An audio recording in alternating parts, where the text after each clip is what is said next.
Since you guys don't like express vans, all I'm going to keep on giving you is Chrysler. I'm only kidding. 2006 Chrysler Pacifica got called in for this one because when the car started, they said lots of crazy things happen up on the dash, and I would agree with them in most cases. Let's see if I can make this happen here. Wait for everything to go off. Customer had this thing all apart when I got here. AC works, all that good stuff. But what I started thinking about was, it's raining, like it's always raining, and I couldn't seem to make anything happen until I turned on the wiper switch. When I turned on the wiper switch, let's see if you guys can see that out there with the headlight also. You see those headlights coming on and off and blinking? You can kind of see the reflection off that wall, and you'll hear some chiming. If I get you down close here, you hear the shift interlock? Now mind you, the wipers themselves are not coming on. They give a little bit of a bump. You could hear them out there, but that's about it. So I wanted to see what was actually happening when this was there. So first thing, let me turn it back off again. Give it a moment to recover, which it will. Alright, looks like we recovered. And I said, well, let me look at the PCI bus line and see what's going on here, because I don't think all these systems are connected. Now, I might retract that statement, but I want to show you guys why. So, watching this, I'm going to put this right here so you can see, and I'll tell you right now, I'm going to turn on the headlight, the wipers, excuse me. And what did you see happen there?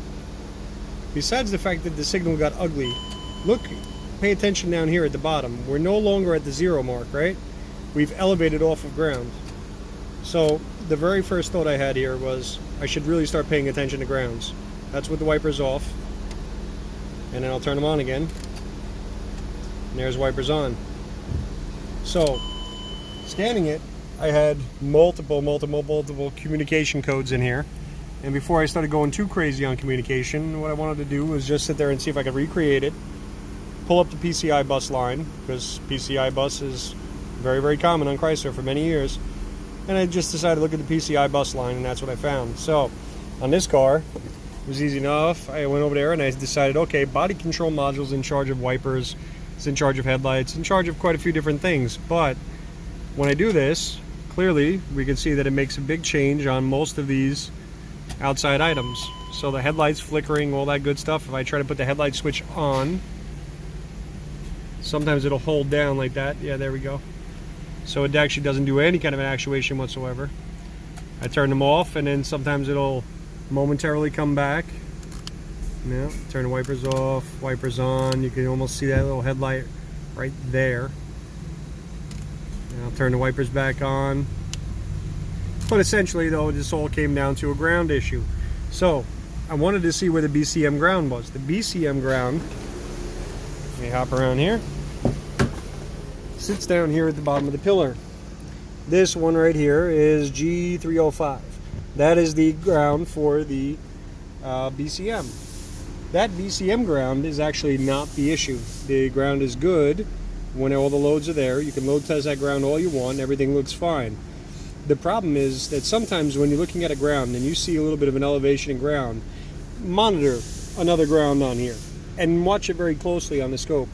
And what we see in here is every single time I would sit there and put on a high load consumer like the wipers and the headlights and the AC all at once, what I would start to get was a slight elevation as they first initially kicked on, almost like an inrush of current that the ground outside could not hold. And that ground, let's see if I can get my light in there. Let's see, where can I put it that you guys can see? Alright, try to get it to where I can kind of zoom in. No, not going to be easy. Alright, cover your ears, it's going to get louder.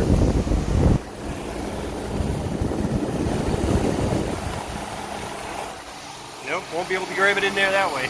Alright, on the frame rail that comes right across over here, you have multiple sets of grounds. You can just about see one. If I zoom that in, let's see here. Can I get it on camera? Not very well. Alright, so right above the heater hose right there, or right above the radiator hose, excuse me, I put that light down there. You see. Nope. Man, I'll tell you, wish I could get this thing up in the air and show you guys.